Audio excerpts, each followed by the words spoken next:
As Israel continues to pound what it says are Hamas targets in Gaza, including this school run by the UN Agency for Palestinian Refugees, known as UNRWA, humanitarian aid to Palestinian civilians is more essential than ever. But the two largest donors to the UNRWA, the United States and Germany, have suspended their aid, along with 14 other donor countries. A document allegedly circulated by Israel said that 12 UNRWA employees took part in the deadly October 7th attack in which Hamas terrorists killed 1,200 people and took another 253 people captive in Gaza. UNRWA's communications director, Tamara Al-Farifai, responded. We have 33,000 people. Most of them, all of them almost, are very hardworking, very committed. They have been in the agency for many years. And so it's extremely important for us to really have an independent investigation into these specific individual cases that Israel brought to our attention. At the United Nations on Wednesday, U.S. envoy Linda Thomas-Greenfield had this to say.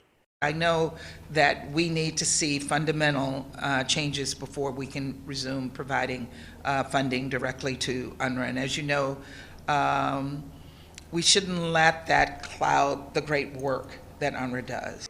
UNRWA warns that unless donor countries resume aid, it may have to suspend operations in Gaza by the end of this month. UN Secretary General Antonio Guterres said that would be catastrophic. UNRWA is the backbone of our humanitarian response in Gaza. I appeal to all member states to guarantee the continuity of UNRWA's life-saving work. One expert said she believes the UN is doing what the United States and other donor countries have requested. So the UN is taking all of the steps that one would expect, including firing people, investigating people. They are doing what is needed to make sure that the people who had anything to do with October 7th are no longer part of the organization.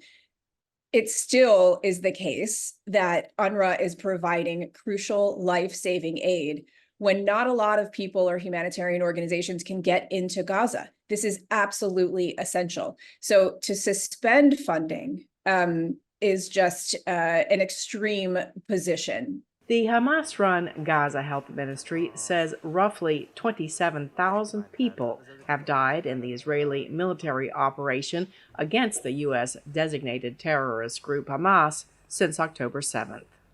Cindy Saine, VOA News.